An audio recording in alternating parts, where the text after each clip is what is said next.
HobaCare Jojoba is 100% pure, high-quality jojoba, and it is ideal for the work we do as massage and bodywork professionals. The closest product to the natural sebum that our skin produces, HobaCare provides a deeply nourishing massage medium that will not clog pores. HobaCare is non-allergenic, so you can use it on every client and not worry about allergic reactions. HobaCare is shelf-stable and will not stain your natural fiber sheets, making it an excellent choice for professional use and saving you money. With HobaCare Jojoba, you can offer your clients a superior experience that benefits both skin health and overall well-being. Our listeners can receive 20% off their order with code ABMP. Learn more at HobaCare.com.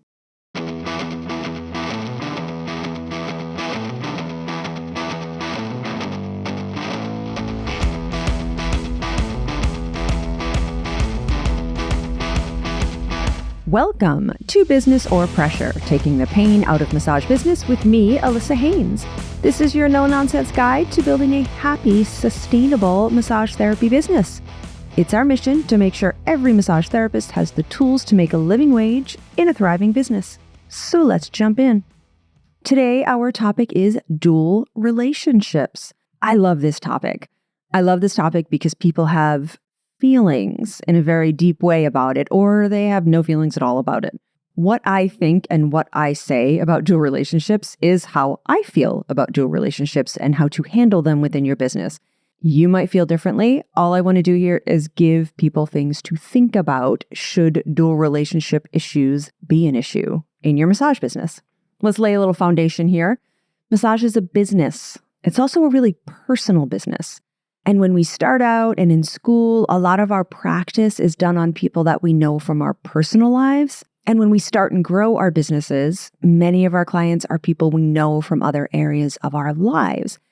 And that can present some boundary issues. And then on top of being a very personal service with a power dynamic involved, we add money into the mix, and that makes it even weirder and trickier and potentially explosive. So what are the pitfalls here? Pushier people might ask for or simply expect free or discounted massage. They might expect you to accommodate them outside of your normal business hours. They might expect the same free treatment they received when you were a student as you start up your business, and this needs to economically sustain you. And it's really tricky to renegotiate massage arrangements with the people we practiced on. And if you don't renegotiate it, those student agreements or as you opened your business agreements can go on and cause financial issues for you or just cause resentment. And that can be a little difficult with friendships and also when you refuse to give Uncle Bob a discount and then you have to sit next to him at Thanksgiving. I'm going to give you some ideas for navigating these issues so you can come away feeling good about massaging a friend or family member or not doing that at all. Make a decision. Do you want to make a firm rule and just not massage friends and family? That's legit. Do it. Make the rule. And when people ask, say, I don't work on friends, but I'll get you the info for another therapist who does really good work. And if someone presses the issue, you can expand on that, although you don't have to because no is a complete sentence. But you can say, listen, it can get really complicated to have a personal relationship as well as a professional therapeutic relationship. So I want to avoid it altogether so you get the best care. But again, you don't have to explain. You can just say no. If you decide that you do want to work on friends and family, it's really helpful to create a structure that you can stick to, and that's going to avoid the pitfalls. So you decide, are you going to charge friends and family the same rate, or will you have a different price for friends and family? If you want to give a discount, how much will it be? Create the pricing structure that you're comfortable with and be really, really clear about that.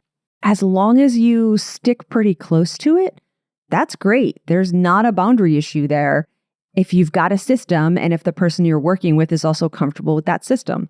And I got to say, I do this. I have a discount that applies to one friend and her immediate family members because I met her very early on in my practice. Her family has been a huge supporter. She is a massive referral source for my business. And so she and one immediate family member come regularly, like every 2 or 3 weeks, and they get a substantial discount. It's not quite 50%, but it's probably like 35 or 40% right now. I also give a substantial discount to my nieces. They are the only family members who come to see me. I started giving them a massive discount because they were young, like high school and college when I started my practice, and now they are young adults with fiancés and partners and all that. And if they or their partner comes to me, they get a $50 discount. They've never actually asked for the discount. And once my niece got sick before her appointment and then tried to pay me for the missed appointment, and it was really adorable.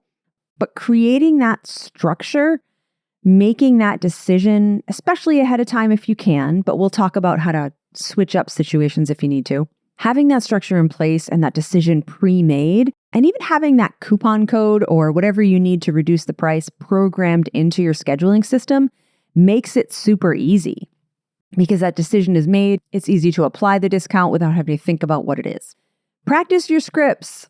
Create your script and use it when you book appointments. So if Aunt Harriet asks for a massage appointment, you can preface it with, "I am so glad you asked, Aunt Harriet. I would love to work with you after your rotator cuff surgery. I do give family $20 off my usual treatment price. All of my other policies apply, including the scheduling and cancellation policy, so be sure to read them in your confirmation email."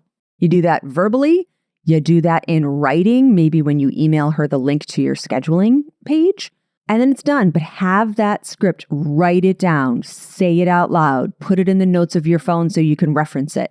So when Aunt Harriet asks for an appointment, you can bust open your notes and say, "Yeah, here's my policy for friends and family."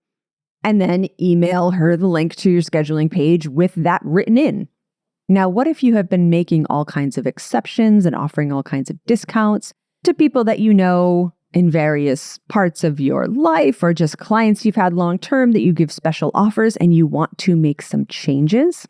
You can set a date, make a plan for when you want to be making changes. And ideally, the best time to do this is when you're making other service changes or pricing changes within your business.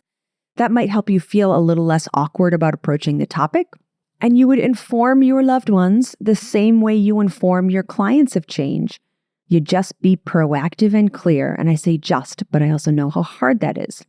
So send an email or a letter or however you communicate with clients to the friends and family and say, "I'm making some changes in my pricing structure and services, and I'm pleased to continue offering a discount to my friends and family. Beginning April 1st, the following pricing will take effect." And then you can list the discounted pricing. That's it. You don't need to make a big deal about it. Just treat it like any other business decision, because it is. And if you want to stop giving a discount or scheduling preference altogether, that's good. You can say, "I'm making some changes in my pricing structure and services, and I've chosen to discontinue some discounts I've offered in the past. Beginning April 1st, the following pricing will apply to all clients."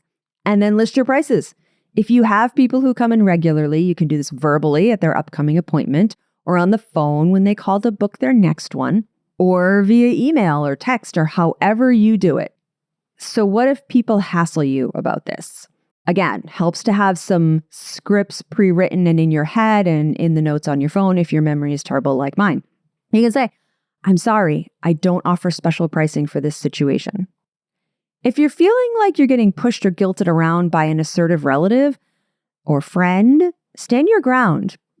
Don't waffle, because you probably aren't going to want to work on them anyway. It's going to cause a whole resentful situation.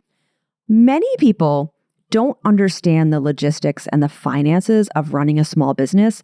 They don't grasp what our time is worth. They don't understand how much we can lose when we cut an appointment price for them.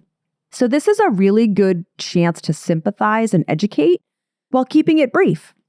I know massage can be pricey. I wish I could get more massage myself, but it would be hard for me to run my business if I gave discounts to everyone I love. And there's like a little compliment slid in there, like because I love you, but I can't wreck myself over that.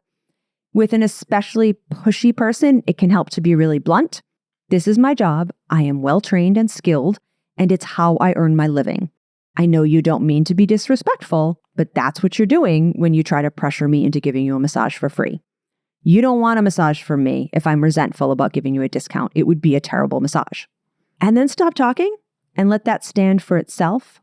You can also use humor to get your point across, like, my boss gets real mad at me when I give away free stuff, or I'm going to get fired if I keep stealing time from the company. And then people start to grasp like, oh yeah, that's right. This is their own business and it could cause them hardship. The real tricky part here is that you got to get cozy with the occasional discomfort. These conversations can be uncomfortable. They can be awkward. They can be badly timed and badly located in front of other people. But there's a lot of awkward and uncomfortable parts of running a massage business, like the first time you had to express to someone how they should undress. That was super awkward for me. But after practice and time and more practice, it all gets easier. And the same is true of communication skills. So do your best to get comfortable with the uncomfortable conversations that are necessary. And this does get easier and less stressful as you move forward. That's what I got. That's your little pep talk to summarize, make a decision, create some structure, inform people about it. I'm super curious about how people handle this. It hasn't been a huge issue for me in my career, probably because I didn't have a lot of friends or family when I started out, and there's a very small group of people that I give any kind of offer or preference to. But I want to know if you've really struggled with this, or you are having a hard time coming up with a script for a particularly difficult person. Let me know. Email me, businessorpressure@abmp.com. I answer those emails myself and love to hear from you. Today's high five goes to the Calm app, and it's calm.com, CALM.com. And it's an app that started out with meditation exercises, guided meditation kind of things. And they have expanded massively over the last several years. And now they have daily movement videos. They have sleep stories. But what I'm really loving about them lately is the breathing exercises. They have all kinds of different breathing exercises with like a visual to go along with it. And I have found them to be really helpful. And I found myself recommending them to clients with certain issues. Having that little video guide in front of you with the little graphic showing you when to inhale and exhale is really helpful for people. It's been really helpful for me. So if you're looking for a new tool to use in your massage business, the Calm app and perhaps the breathing exercises might be really useful for you. If you have a question about running your business, again, you can email me, businessorpressure@abmp.com. You can also find me over at deepbreathdigital.com/community. And make sure you subscribe to ABMP's podcast so you don't miss any, because they're really good. There is so much to learn about building and maintaining a massage business. We're going to cover it all to help you be successful. I will meet you right here for the next episode. I can't wait.